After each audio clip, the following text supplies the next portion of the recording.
അങ്ങനെ കുറേ ദിവസം ഹോസ്പിറ്റലിൽ റെസ്റ്റ് എടുത്തിട്ട് ഹൻസുവിനും സൂഹയും കൂടെ അവിടുന്ന് ഡിസ്ചാർജ് ആകും. അങ്ങനെ ഹൻസുവിന് ഇപ്പോൾ സൂഹയുടെ വീട്ടിൽ നിന്ന് ഫുഡ് കഴിച്ചുകൊണ്ടിരിക്കുമ്പോഴാണ് അതേസമയം അവനാണ് ലിംജിങ്ങിനായിട്ട് വീഡിയോ കോളൊക്കെ ചെയ്ത് ചാറ്റ് ചെയ്തുകൊണ്ടിരിക്കും. ഇത് കണ്ട് ഹൻസുവിന് സഹിക്കാൻ പറ്റാതിരിക്കുമ്പോഴാണ് സൂഹോ പുറത്തേക്ക് പോയി അവളോട് ഒറ്റയ്ക്ക് സംസാരിക്കുമ്പം ആ സമയം നോക്കി ഇവൻ അകത്തിരുന്ന് ഡോർ അങ്ങ് ലോക്ക് ചെയ്യും. അതുകൊണ്ട് ആ രാത്രി ഫുള്ളും സൂഹോ പുറത്തെടുക്കേണ്ട അവസ്ഥയായി പോയി. അതിനുശേഷം അടുത്ത ദിവസം പഴുതുപോലെ സൂഹോ സ്കൂളിലേക്ക് ചെല്ലുമ്പോഴാണ് ഇപ്പോഴിവർ കപ്പിൾസ് ആണെന്ന് അറിയാത്തോണ്ട് കുറച്ച് ഡിസ്റ്റൻസ് കീപ്പ് ചെയ്യും. അപ്പോഴാണ് അതേസമയം സൂഹോ പോയി അടുത്ത സെക്കൻഡ് തന്നെ സൂജി മറ്റേ പെങ്കോച്ചിനെ വിളിച്ചോണ്ട് ലിംജിങ്ങിനെ കാണാൻ വേണ്ടി വരും. അങ്ങനെ ലിംജിങ്ങൻ ഇവളെ കണ്ട ഉടനെ മൊത്തത്തിൽ പേടിച്ചു പോയിട്ട് സൂജിനെ വിളിച്ചോണ്ട് അവിടെ നിന്ന് പോകും. പക്ഷെ സത്യത്തിൽ ഇവള് പേടിക്കാൻ വേണ്ടിയാണ് സൂജിൻ അവളെയും വിളിച്ചോണ്ട് കൂടെ നടക്കുന്നത്. അങ്ങനെ അതും പോരാതെ ഉച്ചയ്ക്ക് ഫുഡ് കഴിക്കാൻ പോയാലും ലിംജിങ്ങിന്റെ കൂടെ പഴയ സ്കൂളിൽ പഠിച്ച പെങ്കോച്ചിനെ ഇവള് വീണ്ടും വിളിച്ചോണ്ട് അടുത്തിരുത്തും. അതിനുശേഷം സൂജിനും നിങ്ങൾ രണ്ടും ഒരേ സ്കൂളിലാണോ പഠിച്ചെന്ന് പറഞ്ഞ് ലിംജിങ്ങിനോടൊക്കെ ചോദ്യം ചെയ്യുമ്പോഴാണ് അവൾക്കാണ് മൊത്തത്തിൽ പേടിയാകും. ഇനി ഇവള് മേക്കപ്പ് ഇടുന്ന കാര്യം സ്കൂൾ മൊത്തത്തിൽ പാട്ടാകുമെന്ന് പറഞ്ഞ് അതുകൊണ്ട് അവളും കഴിക്കാതെ അവിടെ നിന്ന് എഴുന്നേറ്റ് പോകും. അങ്ങനെ സ്കൂൾ കഴിഞ്ഞ് ലിംജിങ്ങിനും അവളെ മൈൻഡ് ചെയ്ത് പോകാൻ നോക്കുമ്പോഴാണ് അതേസമയം ആ സെമിയുടെ ആൾക്കാരെല്ലാരും കൂടെ വീണ്ടും മറ്റേ കൊച്ചിനെ റാഗ് ചെയ്തോണ്ടിരിക്കും. അപ്പോഴാണ് ഇത് കണ്ട് ലിംജിങ്ങിന് സഹിക്കാൻ പറ്റാതെ അവൾ അടുത്തേക്ക് ചെന്ന് കുറച്ച് പ്രോജക്റ്റ് ഉണ്ടെന്ന് പറഞ്ഞ് ഇവളെ വന്ന് ഹെൽപ്പ് ചെയ്ത് അവിടെ നിന്ന് വിളിച്ചോണ്ട് പോകും. അതോടെ അവൾക്ക് കൺഫേം ആയി ഇത് അവളുടെ പഴയ കൂട്ടുകാരി ലിംജിങ്ങൻ തന്നെയാണ്. അതുകൊണ്ട് അവളും നീയല്ലേ ജൂബൽ എന്ന് പറഞ്ഞ് അവളുടെ പഴയ സ്കൂളിലെ പേര് പറയുമ്പോഴാണ് ലിംജിങ്ങിന് ആദ്യം അല്ലെന്ന് പറയും. പക്ഷെ ഇവള് കുറെ ഫോഴ്സ് ചെയ്യുന്നുണ്ട്. അവസാനം അവൾ സമ്മതിച്ചിട്ട് ഈ കാര്യം പുറത്ത് ആരോടും പറയില്ലെന്ന് പറഞ്ഞിട്ട് അവളെ വാൺ ചെയ്യും. പക്ഷെ അതേസമയം ഇവര് പോയ ഉടനെ സൂജിനാണ് മറ്റേ സെമിയുടെ ആൾക്കാരോട് ചെന്ന് സംസാരിക്കും. കാരണം ലിംജിങ്ങിന്റെ പഴയ കാണാൻ കൊള്ളാത്ത ഫോട്ടോസൊക്കെ ഇവരുടെ ഇരിപ്പുണ്ട്. അങ്ങനെ അതും വാങ്ങിച്ച് സ്കൂൾ മൊത്തത്തിൽ പാട്ടാക്കാൻ അവളുടെ പ്ലാൻ. പക്ഷെ ആ ഡീലിന് ഇവൾക്ക് ഹൻസുവിന്റെ ഫോട്ടോയൊക്കെ പകരം വേണം. അതുകൊണ്ട് സൂജിൻ ക്ലാസ് ഇരുന്നോണ്ടൊക്കെ ഹൻസുവിന് അറിയാതെ അവന്റെ ഫോട്ടോസൊക്കെ എടുത്ത് മറ്റേ സെമിക്ക് അയച്ചു കൊടുത്തോണ്ടിരിക്കും. അങ്ങനെ അതിന് പകരം ലിംജിങ്ങിന്റെ പഴയ സ്കൂളിൽ പഠിച്ച ഫോട്ടോസൊക്കെ അവൾ അയച്ചു തന്നോണ്ടിരിക്കും. അങ്ങനെ ഇന്റർവൽ സമയത്ത് സൂഹോ തന്ന ചെയിൻ ലിംജിങ്ങിന്റെ കയ്യിൽ നിന്ന് കളഞ്ഞു പോകുമ്പോഴാണ് അതേസമയം അതെവിടെ വീണെന്ന് സൂജിൻ കണ്ടോണ്ടിരിക്കും. അതുകൊണ്ട് അവളത് അടിച്ചു മാറ്റാൻ പ്ലാൻ ചെയ്യും. പക്ഷെ ഇതൊന്നറിയാതെ ലിംജിങ്ങിന് മൊത്തം ടെൻഷനായിട്ട് അവന്റെ ചെയിൻ അവിടെ പോയെന്ന് പറഞ്ഞ് അത് മൊത്തം അന്വേഷിച്ചോണ്ടിരിക്കും. അങ്ങനെ ക്ലാസ്സിലൊന്നും ഇല്ലാത്തോണ്ട് അവൾ പോയ സ്ഥലത്തൊക്കെ ചെന്ന് ചെക്ക് ചെയ്ത് നോക്കുമ്പോഴാണ് ഇത് കണ്ട് ഹൻസുവിന് അടുത്തേക്ക് വന്നിട്ട് അവൾ എന്തോ തപ്പന്നേം ചോദിക്കും. അതിനുശേഷം അവളും സൂഹോ ഗിഫ്റ്റായിട്ട് എന്ന ചെയിൻ കാണുന്നില്ലെന്ന് പറയുമ്പോഴാണ് അവന് കൂടെ ചേർന്ന് അവളെ ഹെൽപ്പ് ചെയ്തോണ്ടിരിക്കും. പക്ഷെ അവസാനം വരെ ഇവർക്ക് ആ ചെയിൻ കിട്ടത്തില്ല.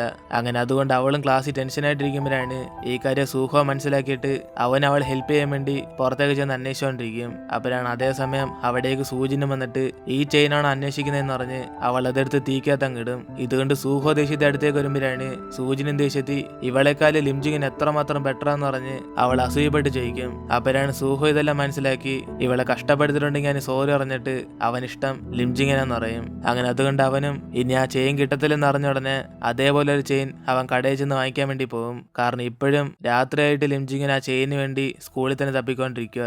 അതുകൊണ്ട് സൂഹോ നേരത്തെ തന്നെ കടയിൽ നിന്ന് ചെയിൻ വാങ്ങിച്ചോണ്ട് വീണ്ടും സ്കൂളിലേക്ക് ചെല്ലും. അതിനുശേഷം അവനും ആ ചെയിൻ തപ്പാൻ വേണ്ടി ഹെൽപ്പ് ചെയ്യാന്ന് പറയുമ്പോഴാണ് അവൾ അറിയാതെ തന്നെ അടുത്തുള്ള ഒരു പൂത്തൊട്ടിക്കകത്ത് ഇവൻ ആ ചെയിൻ പതുക്കി വയ്ക്കും. അതിനുശേഷം അവനും ദൂരേക്കൊക്കെ ചെന്നിട്ട് ആ സ്ഥലത്തേക്ക് അവൾ ചെക്ക് ചെയ്യാൻ പറയുമ്പോഴാണ് അവളും ചെന്ന് നോക്കുമ്പോൾ ആ ചെയിൻ അവിടെ കാണും. അതോടെ അവൾ ആ ചെയിൻ കിട്ടിയും സന്തോഷത്തിൽ അവന്റെ കൂടെ സംസാരിച്ചോണ്ടിരിക്കും. പക്ഷെ ഈ സമയം വരെ ഹൻസുവിന് അവൾക്ക് വേണ്ടി ആ ചെയിൻ അന്വേഷിച്ചോണ്ടിരുന്ന. അതുകൊണ്ട് അവൻ ആ ചെയിൻ കിട്ടിയെന്ന് പറഞ്ഞ് അവളെ കാണാൻ വേണ്ടി വരുമ്പോഴാണ് ഇവർ രണ്ടും ഇങ്ങനെ റൊമാൻസ് ചെയ്യുന്നുണ്ട്. അവൻ ആ സൈഡിലേക്ക് അങ്ങ് ഒളിഞ്ഞിരിക്കും. അതിനുശേഷം ഇവർ രണ്ടും കൂടെ റൊമാൻസ് ചെയ്തോണ്ടിരിക്കുമ്പോഴാണ് അവിടേക്ക് വാച്ച്മാൻ വരുന്ന ശബ്ദം കേട്ടോടനെ ഇവർ സൈഡിലേക്കുള്ള റൂമിൽ ചെന്ന് ഒളിഞ്ഞിരിക്കും. പക്ഷെ അതേ സ്ഥലത്തായിരിക്കും സീക്രട്ട് ആയിട്ട് ലിംജിങ്ങിന്റെ ചേച്ചി സാറും കൂടെ ഡേറ്റ് ചെയ്തോണ്ടിരിക്കുന്നത്. അതുകൊണ്ട് വാച്ച്മാനെ കണ്ട് പേടിച്ച് ഇവർ നാലുപേരും കൂടെ കണ്ടുമുട്ടും. അതിനുശേഷം റെസ്റ്റോറന്റിലേക്ക് വിളിച്ചോണ്ടുപോയിട്ട് അപ്പോൾ നിങ്ങളൊക്കെ സീക്രട്ട് ആയിട്ട് ഡേറ്റ് ചെയ്യണമെന്ന് പറഞ്ഞ് പരസ്പരം ചോദ്യം ചെയ്തോണ്ടിരിക്കും. അങ്ങനെ ആ വർത്തമാനം കൂടുമ്പോഴാണ് അവസാനം രണ്ടുപേരും ഡേറ്റ് ചെയ്യില്ലെന്ന് പറഞ്ഞ് ആ പ്രശ്നം അങ്ങ് സോൾവ് ആക്കും. പക്ഷെ എന്നാലും ലിംജിങ്ങിന് തന്റെ സാറിനെ തന്നെ സ്നേഹിക്കണം എന്ന് പറഞ്ഞ് അവൾ സൂഹയോടൊക്കെ സംസാരിച്ചോണ്ടിരിക്കും. അതേസമയം ഇവിടെ സെമിയാണ് സൂചിൻ എന്തിനാ ലിംജിങ്ങിന്റെ ഫോട്ടോസ് ഒക്കെ ചോദിച്ചെന്ന് പറഞ്ഞ് അവൾ ആലോചിച്ച് നോക്കുമ്പോഴാണ് അവൾക്ക് പിടിയിട്ടും ഇവള് തന്നെയാ അവളുടെ കൂടെ പഠിക്കുന്ന ലിംജിങ്ങിനെന്നും. അതോടെ അവൾ ഫുൾ അപ്പോൾ മേക്കപ്പ് ആയിരുന്നു എന്ന് പറഞ്ഞ് നേരിട്ട് ലിംജിങ്ങിനെ കാണാൻ വേണ്ടി അവളുടെ വീട്ടിലേക്ക് ചെല്ലും. അങ്ങനെ അവളുടെ ഗ്രൂപ്പായിട്ട് അവിടെ പോയിക്കൊണ്ടിരിക്കുമ്പോഴാണ് ആ വഴി കൂടെ പോയിക്കൊണ്ടിരുന്ന ഹൻസുവിനെ കണ്ടിട്ട് ഇവളും പെട്ടെന്ന് അടുത്തേക്ക് ചെന്ന് ലിംജിങ്ങിന്റെ പഴയ ഫോട്ടോസൊക്കെ കാണിക്കും. അങ്ങനെ അതിനുശേഷം അവളും പണ്ട് ഞങ്ങൾ റാഗ് ചെയ്തോണ്ടിരുന്ന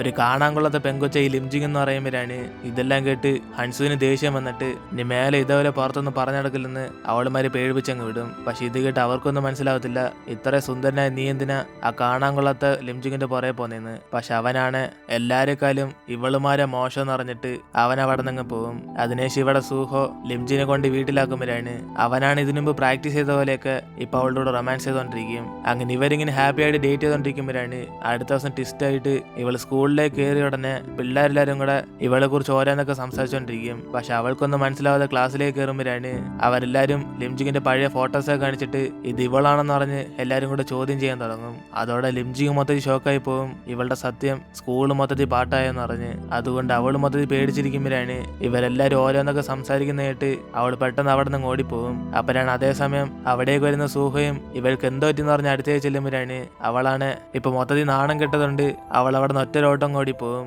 അപ്പോഴാണ് ഇവൾ ക്ലാസ്സിൽ പോകാതെ വീട്ടിലേക്ക് പോകുന്നതൊക്കെ ഹൻസുവിനെ അവിടെ നിന്ന് കണ്ടോണ്ടിരിക്കും. അപ്പോഴാണ് സൂഹ അവളുടെ പുറകെ ഇങ്ങനെ ഓടി ചെല്ലുന്നത്. പക്ഷെ അതിനുമ്പ് തന്നെ ലിംജിങ് ബസ്സിൽ കയറി അങ്ങ് പോകും. അതുകൊണ്ട് അവൻ അവളെ ഫോൺ വിളിച്ചൊക്കെ നോക്കുമ്പോഴാണ് അവൾ ഫോൺ അറ്റൻഡ് ചെയ്യത്തുമില്ല. അതേസമയം ഇവിടെ ഹൻസുവിന് എന്തോ പ്രശ്നം എന്ന് പറഞ്ഞ് മനസ്സിലാക്കുമ്പോഴാണ് അവളുടെ പഴയ ഫോട്ടോസൊക്കെ ലീക്ക് ചെയ്ത കാര്യം അറിയുന്നത്. അതോടെ അവനും ദേഷ്യത്തി മിക്കവാറും ഇന്നലെ കണ്ട പെമ്പിള്ളാരായിരിക്കും എന്ന് പറഞ്ഞ് നേരിട്ട് അവരെ കാണാൻ വേണ്ടി പോകും. അങ്ങനെ ആ സെമിയെ കണ്ട് ദേഷ്യത്തി ആ ഫോട്ടോസൊക്കെ ഇവളാണോ സെൻഡ് ചെയ്തെന്ന് ചോദിക്കുമ്പോഴാണ് അവളും ചീത്തയായ ഫോണും കൊണ്ട് ഇതൊക്കെ എങ്ങനെ സെൻഡ് ചെയ്തെന്ന് അവനോട് തർക്കിക്കും. കൂടാതെ ലിംജിങ്ങിന്റെ പഴയ ഫോട്ടോസൊക്കെ ഇവരുടെ ക്ലാസ്സിൽ പഠിക്കുന്ന ഒരു പെങ്കോച്ചെന്നെ ചോദിച്ചു വാങ്ങിച്ചാന്ന് പറയും. അതോടെ അവന് ഡൗട്ടാകും ഒരേശം ഇത് സൂചിയും വല്ല ആയിരിക്കും എന്ന് പറഞ്ഞ്. അങ്ങനെ അതേസമയം സ്കൂളിലുള്ള എല്ലാവരും കൂടെ ലിംജിനെ കുറിച്ച് മോശമായിട്ട് അറിയുമ്പോഴാണ് ഇത് കേട്ട് അനിയന് സഹിക്കാൻ പറ്റാതെ അവിടെ ഉള്ളവരായിട്ടൊക്കെ പ്രശ്നം ഉണ്ടായിക്കൊണ്ടിരിക്കും. ഇത് കണ്ട് ഹൻസുവിന്റെ അനിയത്തെ ആയിരിക്കും അവനെ സമാനപ്പെടുത്തി പുറത്തേക്ക് വിളിച്ചോണ്ടോന്ന്. ഇതേസമയം സൂഹോ ലിംജിനെ അന്വേഷിച്ച് വീട്ടിലേക്ക് ചെല്ലുമ്പോഴാണ് അവളുടെ അമ്മയാണ് അവൾ വീട്ടിലേക്കൊന്നും വന്നില്ലെന്ന് അറിയും. അതിനുശേഷം അവരെന്തെങ്കിലും പ്രശ്നമുണ്ടോന്ന് ചോദിക്കുമ്പോഴാണ് ഇവനും കാര്യമൊന്നും പറയാതെ അവിടെ നിന്ന് പോകും. പക്ഷെ അവളാണ് ഇവിടെ സ്കൂളിൽ നിന്ന് ഇറങ്ങി നിന്നിട്ട് ആ ബസ്സിൽ തന്നെ ആയിരിക്കും ഇപ്പോഴും. അങ്ങനെ അവസാനത്തെ സ്റ്റോപ്പ് വന്നിട്ട് അവൾ ഇപ്പോഴായിരിക്കും താഴേക്ക് ഇറങ്ങുന്നത്. അതേസമയം ഇവിടെ സൂഹയാണ് മൊത്തം ടെൻഷനായിട്ട് ഇവൾ ഫോൺ എടുക്കാത്തോണ്ട് ഇവർ പോകുന്ന സ്ഥലത്തെല്ലാം കറങ്ങി നോക്കും. പക്ഷെ എവിടെങ്ങും ഇവളെ കാണത്തില്ല. അതിനുശേഷം കുറെ സമയം കഴിഞ്ഞ് ലിംജിങ്ങിന് തിരിച്ച് വീട്ടിലേക്ക് വരുമ്പോഴാണ് അവിടാണ് അവളുടെ അമ്മ ദേഷ്യത്തിൽ ഇവൾക്ക് വേണ്ടി വെയിറ്റ് ചെയ്തോണ്ടിരിക്കും. കാരണം ഇവൾ മേക്കപ്പിന് വേണ്ടി പഠിക്കാൻ പോകുന്ന കാര്യമൊക്കെ അവളുടെ അമ്മ പറഞ്ഞ്. അതുകൊണ്ട് അവളോട് ദേഷ്യത്തി ഇവളോട് ആരാ ഈ കോഴ്സൊക്കെ സെലക്ട് ചെയ്യാൻ പറഞ്ഞ് ദേഷ്യപ്പെടും. കാരണം അവരെ പോലെ തന്നെ മോളും കഷ്ടപ്പെടില്ലെന്നാണ് അമ്മ ആഗ്രഹിക്കുന്നത്. പക്ഷെ ലിംജിങ്ങിനാണ് അവൾക്ക് താല്പര്യം മേക്കപ്പാന്ന് പറഞ്ഞ് അവളുടെ അമ്മയോട് പറയുമ്പോഴാണ് ഇവർ തമ്മിൽ വഴക്കാകും. കൂടാതെ സ്കൂളിൽ വെച്ച് അത്ര പ്രശ്നം ഉണ്ടായതുകൊണ്ട് അവളും വിഷമിച്ച് ഓടിച്ചെന്ന് റൂമിൽ ലോക്ക് ചെയ്യുമ്പോഴാണ് ഇത് കണ്ട് അനിയനും അവളെ സമാനപ്പെടുത്താൻ വേണ്ടി നോക്കും. പക്ഷെ അവളാണ് ഡോർ തുറക്കത്തോലില്ല. അങ്ങനെ വീണ്ടും ഈ പ്രശ്നം സ്കൂൾ മൊത്തത്തിൽ പാട്ടായിക്കൊണ്ടിരിക്കും. ഇന്നലെ ലിംജിങ്ങിന്റെ അനിയനെ സമാനപ്പെടുത്തിയാലും ഇപ്പൊ ഹൻസുവിന്റെ അനിയത്തി തന്നെ ലിംജിനെ കുറിച്ച് മോശമായിട്ട് അറിയുന്നവരെയൊക്കെ അവളടിച്ച് പൊട്ടിച്ചോണ്ടിരിക്കും. അപ്പോഴാണ് ഇവരിങ്ങനെ പ്രശ്നം ഉണ്ടാക്കുന്ന കാര്യം കണ്ട് ഹൻസുവിനെ അവിടേക്ക് വന്ന് അവളുടെ അനിയത്തി പിടിച്ച് അടിക്കുന്ന പോലെ പിടിച്ച് മാറ്റി നിർത്തും. അപ്പോഴാണ് ഈ സ്കൂളിലുള്ളവർക്ക് തന്നെ അറിയുന്നത് ഹൻസുവിന് ഇങ്ങനെ ഒരു അനിയത്തുള്ള കാര്യം. അതോടെ അവരെല്ലാം പേടിച്ചു തുടങ്ങും. എന്നിട്ട് ഇപ്പൊ സൂഹവും ലിംജിങ്ങാന്റെ കോളൊന്നും അറ്റൻഡ് ചെയ്യാത്തോണ്ട് അവൾ കഴിക്കാൻ വേണ്ടി ഫുഡൊക്കെ വാങ്ങിച്ച് ഹനീന്റെ കൊടുത്തയക്കും. അങ്ങനെ അവനും പതിയെ അവളുടെ അടുത്ത് ചെന്ന് കൊടുക്കാൻ നോക്കുമ്പോഴാണ് അവളുടെ ഡോറാണ് ലോക്കായി കിടക്കും. അങ്ങനെ കുറെ തട്ടി നോക്കിയിട്ട് ശബ്ദമില്ലാത്തോണ്ട് ഇനി ഇവളെല്ലാം തെറ്റായിട്ട് ചെയ്തെന്ന് പറഞ്ഞ് അവൻ ഡോറ് പൊട്ടിച്ച് അകത്തേക്ക് കയറാൻ വേണ്ടി നോക്കും. അപ്പോഴാണ് അവളാണ് വാഷ്റൂം പോയിട്ട് കൂളായിട്ട് അവിടെ നിൽക്കും. ഇത് കണ്ട് അവനും സൂഹോ ഇവളെ കുറിച്ച് കുറെ വിഷമിക്കാന്ന് പറഞ്ഞ് അവ തന്ന ഫുഡൊക്കെ എടുത്തു കൊടുക്കും. ഇതേസമയം അമ്മയാണ് ലിംജിങ്ങും കോഴ്സ് മാറ്റിനെ കുറിച്ച് സാറിനോടും സംസാരിക്കുമ്പോഴാണ് അതിനുമ്പേ സാറും ലിംജിങ്ങിന്റെ മറ്റേ വീഡിയോ ഒക്കെ എടുത്ത് കാണിക്കും. അവൾ മേക്കപ്പ് പഠിക്കാൻ ആഗ്രഹപ്പെടുന്നത് അവൾ ഇത്രയും ക്രൂരത അനുഭവിച്ചുകൊണ്ടാണ്. അപ്പോഴാണ് ആദ്യമായിട്ട് അമ്മ ലിംജിങ്ങിന് ഇത്രയും കഷ്ടപ്പെട്ടിട്ടുണ്ടോന്ന് അവർക്ക് മനസ്സിലാവുന്നത്. അതോടെ അവര് മൊത്തം ഇമോഷണലാകും. അതേസമയം ഇന്ന് ഫുള്ളും വീട്ടിൽ ഇരുന്നിട്ട് ലിംജിങ്ങനും അവസാനം സൂചിനെ കണ്ട് സംസാരിക്കാൻ പറഞ്ഞ് നേരിട്ട് അവളുടെ അടുത്തേക്ക് ചെല്ലും. കാരണം സ്കൂളിൽ ആകെ അറിയാവുന്നത് ഈ സത്യം സൂചിന് മാത്രമേ ഉള്ളൂ. അതുകൊണ്ട് അവളോട് തന്നെ ചെന്ന് ഇനി ഇവള് വല്ലതാണോ സ്കൂൾ മൊത്തത്തിൽ പാട്ടാക്കുകയും ചോദിക്കുമ്പോഴാണ് അവളും കള്ളമൊന്നും പറയാതെ അത് അവളെ അയച്ചെന്ന് ലിംജിങ്ങിനോട് സമ്മതിക്കും. ഇതോടെ ലിംജിങ് മൊത്തത്തിൽ വിഷമിച്ചിട്ട് ബെസ്റ്റ് ഫ്രണ്ടായിട്ട് നീ എന്തിന് ഇതൊക്കെ ചെയ്തെന്ന് അവളോട് ചോദിക്കുമ്പോഴാണ് സൂചിൻ ദേഷ്യത്തി ബെസ്റ്റ് ഫ്രണ്ട് ആയാലും അവൾക്ക് സൂഹയോട് സ്നേഹമുള്ളപ്പോൾ ഇവർ തമ്മിൽ പ്രേമിക്കുന്നത് അവൾക്ക് സഹിക്കാൻ പറ്റില്ലെന്നറിയും. അങ്ങനെ അതുകൊണ്ട് ഇതൊക്കെ ചെയ്തെന്ന് അവൾ ലിംജിങ്ങിനെ ബോധ്യപ്പെടുത്തും. അതിനുശേഷം ലിംജിങ്ങിനും തിരിച്ച് വീട്ടിലേക്ക് വരുമ്പോഴാണ് അവളുടെ അമ്മ ഇവളോട് സംസാരിക്കാൻ വേണ്ടി വെയിറ്റ് ചെയ്തോണ്ടിരിക്കും. ഇത് കണ്ട് അവളും വീണ്ടും പ്രശ്നം ഉണ്ടാക്കാൻ പോകാന്ന് വിചാരിച്ചോണ്ടിരിക്കുമ്പോഴാണ് അവളുടെ അമ്മയാണ് കരഞ്ഞോണ്ട് ഇവളെ പിള്ളേർ റാഗ് ചെയ്ത കാര്യമൊക്കെ എന്തിനാ പറയാത്തെന്ന് അറിഞ്ഞ് അവർ പൊട്ടി കരഞ്ഞോണ്ടിരിക്കും. അപ്പോഴാണ് ഇവളും മൊത്തത്തിൽ കരഞ്ഞിട്ട് അവളുടെ അമ്മയുടെ കൂടെ സമാധാനമാകും. അതിനുശേഷം അമ്മ അടുത്ത ദിവസം അവളെ വിളിച്ചോണ്ട് എത്ര പൈസ ആയാലും കുഴപ്പമില്ലെന്ന് പറഞ്ഞ് അവൾക്ക് പ്ലാസ്റ്റിക് സർജറി ചെയ്യാൻ വേണ്ടി പോകും. പക്ഷെ അവിടുത്തെ ഡോക്ടറാണ് ഇവളുടെ ഫേസിലുള്ള മൊത്തം സാധനങ്ങൾ എടുത്ത് മാറ്റണം എന്ന് പറയുമ്പോഴാണ് ഇതോടെ അമ്മയും ദേഷ്യത്തി ഇങ്ങേരൊക്കെ പഠിച്ചാണ് ഡോക്ടറായെന്ന് പറഞ്ഞ് അങ്ങേരെ വഴക്ക് പറഞ്ഞിട്ട് പുറത്തേക്ക് ഇറങ്ങും. അതിനുശേഷം അമ്മയും ഇനി വേണേ പുതിയ സ്കൂളിൽ അഡ്മിഷൻ എടുക്കാന്ന് പറയുമ്പോഴാണ് ഇവൾ അമ്മയുടെ സ്നേഹമെല്ലാം കണ്ട് മനസ്സിലാക്കി അതിനൊന്നും ആവശ്യമില്ലെന്ന് പറയും. അതിനുശേഷം അവസാനമായിട്ട് അവളും സൂഹയെ കാണാൻ വേണ്ടി പോകുമ്പോഴാണ് അവനാണ് ഇത്രയും ദിവസം വെറുതെ എന്തിനെ അവനെ അവോയ്ഡ് ചെയ്താൻ ചോദിക്കും. കാരണം അവൻ സ്നേഹിച്ചത് മേക്കപ്പ് ഇല്ലാത്ത ലിംജിങ്ങിന്. അതുകൊണ്ട് അവൻ അവളെ പറഞ്ഞ് സമാനപ്പെടുത്തും ഇവന് മേക്കപ്പ് ഇടുന്ന ലിംജിങ്ങിനെക്കാളും മേക്കപ്പ് ഇല്ലാത്ത ലിംജിങ്ങിനെ കൂടുതൽ ഇഷ്ടമെന്ന് പറഞ്ഞ്. അതുകൊണ്ട് അവൾക്ക് നല്ല കോൺഫിഡൻസ് ആകും ഇനി സ്കൂളിൽ മേക്കപ്പ് ഇല്ലാതെ പോയാലും ഒരു സീനില്ലെന്ന്. അങ്ങനെ ആ ഒരു സീനോടെ നമ്മൾ ഇന്നത്തെ എപ്പിസോഡ് എടുത്തിരുന്നു. വീഡിയോ ഇഷ്ടപ്പെട്ട വീഡിയോ ലൈക്ക് ചെയ്തിട്ട് മറക്കാതെ നിങ്ങൾ ഫ്രണ്ട്സിനും കൂടെ ഷെയർ ചെയ്യുക. സോ ഇനിയിപ്പോൾ നമുക്ക് അടുത്ത എപ്പിസോഡിൽ കാണാം.